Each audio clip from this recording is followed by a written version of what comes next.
Hi guys, my pitch is about a story called The Rainbow Pencil. The Rainbow Pencil is a story that's a bit personal to me. It has no script, there are no lines or words in the film. It is illustrated purely visually and it has a couple of visual devices to tell the story, which is about a rainbow pencil that a little girl finds and which what she draws starts to come to life. So the way that I illustrate the difference between the ordinary world and the extraordinary world brought about by the pencil is by using film that is both desaturated and saturated.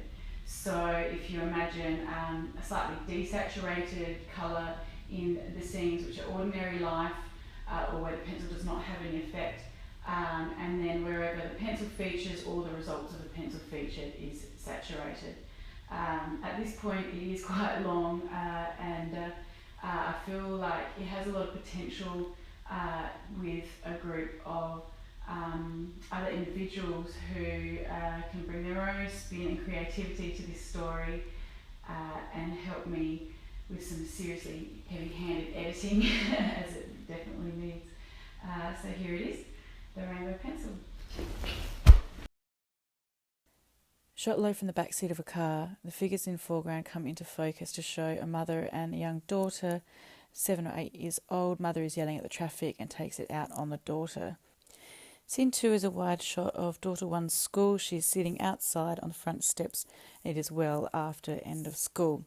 We cut to a close-up shot of her face. She's cradling her face in her hands. Cut back to the wide shot of the school. The mother drives up in the foreground into the shot from the left, and we see through the driver's window she's on the phone yelling. Cut to the mother striding up to the daughter and grabbing her by the arm, pulling her with her impatiently. As she finishes her phone call, we see she continues her frustration out on the daughter. Daughter is blank-faced, still does not react. Just an aside, all of these scenes are in desaturated film. Scene 3, daughter 1 is sitting alone in the roots of a big tree in the park. Other children play in the distance. This illustrates she's a loner as a result of her home life. Cut to view from behind the tree. We see she looks melancholy. Something catches her attention. Cut to the rainbow pencil lying in the dirt. This is the first scene that is saturated and more brightly coloured than the rest of the scenes. She picks it up and puts it in her pencil case. End of scene. Scene 4, in the kitchen at home. Mother is blurred in the foreground. There are muffled sounds of her yelling again. Daughter 1 is sitting at the kitchen table drawing while the mother is raging away at her. She's trying to ignore her mother, drawing quietly and eating her tea at the same time. Cut to a close-up shot of her looking at her mother. Cut to a close-up shot of her mother raging. Cut to the daughter 1 looking down at her page. Cut to a close-up of the daughter's drawing of a house, mother and herself. Illustrates that this is a single mother family and she's the only child. Only the mother's eyes are yet to be drawn. She picks up the rainbow pencil and draws in the mother's eyes with crosses like she is dead and a bandage over her mouth. And then we cut to back to a wide shot of the room, and we see her mother is suddenly choking, falls down dead on the floor. The film speed slows down as in the background, which is blurred due to depth of field. We see the daughter in slow motion rushing over from the dinner table as the mother very clearly takes her last breath in the foreground. This is saturated as it is the effects of the pencil. The next scene is about a refusal of the call to adventure, crossing the threshold, meeting the mentor. Scene 5, the daughter 1 is in funeral clothes at the park by the river in the same spot. We cut to a close-up of her face with tears in her eyes, looking at the pencil in her hand. Cut to the pencil in her hand, which is saturated. Cut back to the wide shot of her, and then she throws the pencil into the river. We see the emotion in her face, and then we cut back to the wide shot, and we see an elderly lady, obviously her grandmother, also in funeral clothes, coming down to find her. We cut to her turning away from the river, looking up at her grandmother, and we see the kind look on the face from the grandmother, who offers her hand, and then she takes her grandmother's hand and they walk up the bank, leaving the pencil behind in the river. The grandmother puts a hand on her back, showing comfort, caring and love. The next scene illustrates tests, allies, enemies, the approach, the belly of the beast, seizing the sword. Scene 6, daughter is a teenager, now, so we've gone forward in time a bit. Scene is at the same park, to be shot at Centennial Park. She's by the same tree with a boy. Dress and behaviour shows that she's rebelling. The boy shows interest in her, then departs. We see the disappointment in her face, and we cut to her walking along the river, smoking a cigarette, looking dejected. She carves his and her initials into a tree, and then she sees something and sees the rainbow pencil floating in the water. So she goes to try and grab it, and it floats just out of reach. And as she tries to reach it even further, she falls into the water, which is immersed in the water. And then cut to the next scene, which is her hand bursting from the water with a pencil in it. Scene 7 is she's at her desk in class. She's looking at the boy she likes who's chatting with another girl. And we cut to a slow motion of his hand touching her. And then we see the daughter's eyes narrowing, and she makes her decision. She reaches for the pencil case. Scene 8 is about conflict and revenge. She's much older. She's now a mother of her own. She has daughter number 2. The scene is much the same as the first scene with her mother in the kitchen, except now her husband is in the role of her mother and is emotionally abusing the two. She's married to the same boy that she drew the picture of. House is quite shabby. The pencil hasn't brought them any luck. While he yells about waving bills around, taking it out on them both. Cut to daughter 1 going into the bedroom, walking down the hallway, and you can hear him muffled, still yelling in the background, and see him blurred out of focus.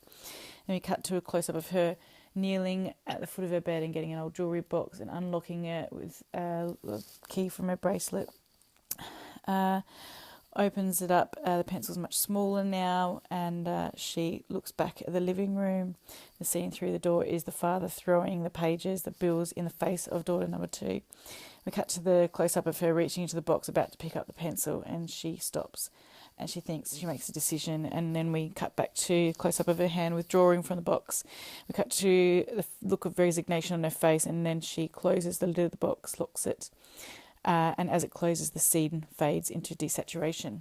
She tucks it back, and then we see her get a business card out of her back pocket, while we see the father storming off out of focus in the background, leaving daughter 2 alone and forlorn at the table with her head down.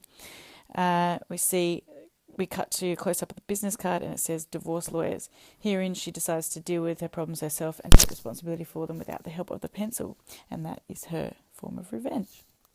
Scene 9, the elixir. Daughter 1 is an old lady now. She's in a nursing home. Daughter 2 has come to visit. We see that daughter 2 is crying. We see a wedding ring on her finger. As she goes, she holds her hand over her eyes, so we know the reason why. She now has a daughter of her own, daughter 3, in the background reading a book. Daughter 2 says goodbye to her mother and leaves with the granddaughter. Then we see daughter 1 looking out the window and seeing daughter 2 getting in the car, while her husband is leaning against it, waiting for them, impatient, looking at his watch, yelling angrily as she bustles her young daughter into the back seat of the car without reaction. Cut to daughter 1, now an old lady struggling out of her chair, shaky and bending down at the foot of her small single bed with much difficulty. Cut to her getting out the same jewellery box, which is much more worn now, out from underneath the bed. We cut to her unlocking the box with the same key and the same bracelet. Cut to her opening the box with shaking hands, saturated. We see the rainbow pencil now just a teeny tiny stub with hardly any pencil left. We cut to her removing it from the box, and then we see her shaking hand, which is struggling to hold the pencil through her severe arthritis, gnarled and wrinkled and with age spots. We cut to the expression of pain on her face as she struggles to draw. Then we cut to her steadying her drawing hand with the other and beginning to draw. And then we have a super duper macro style like shot of her drawing at the pages level, following the pencil as it runs across the page. We cut to a close-up of the last of the pencil lead falling out of the pencil. She picks it up, the lead, and uses it to draw the very last detail on the picture, and we pan out to reveal she's drawn a picture of her daughter and granddaughter smiling and happy. The smiles are the last thing she draws. We cut to a shot from above where we see she collapses on the page dead, but with a smile on her face, and she's gained her own reward finally from the pencil, in the knowledge that she has used it to bring happiness to those she loves instead of trying to serve herself. And that scene recedes from above, towards the ceiling to show her passing. End of scene. Scene 10, the final scene. The saturation of this scene is in reverse, so it actually starts out saturated because this happy scene is a result of the pencil. It opens in the park again. On the picnic rug, we see daughter 2 and 3 drawing away. Coming into this shot, we see the father. He is no longer angry or a bully. He comes and picks up the daughter and spins her around, putting her down so that she runs off to play in the park. Cuts to a close-up of him walking up to daughter 2 and taking her head in his hands, tilting her face up for a big loving kiss. He moves back out the frame and we focus in on her face, just looking so happy and fulfilled, and the saturation gets brighter and brighter until it gets completely white out the scene, and it stays like that for a while. We think it is the end, but then that white fades into the dappled sunlight reflection on the river, which then comes into focus to show the little girl, daughter 3, playing in the bank.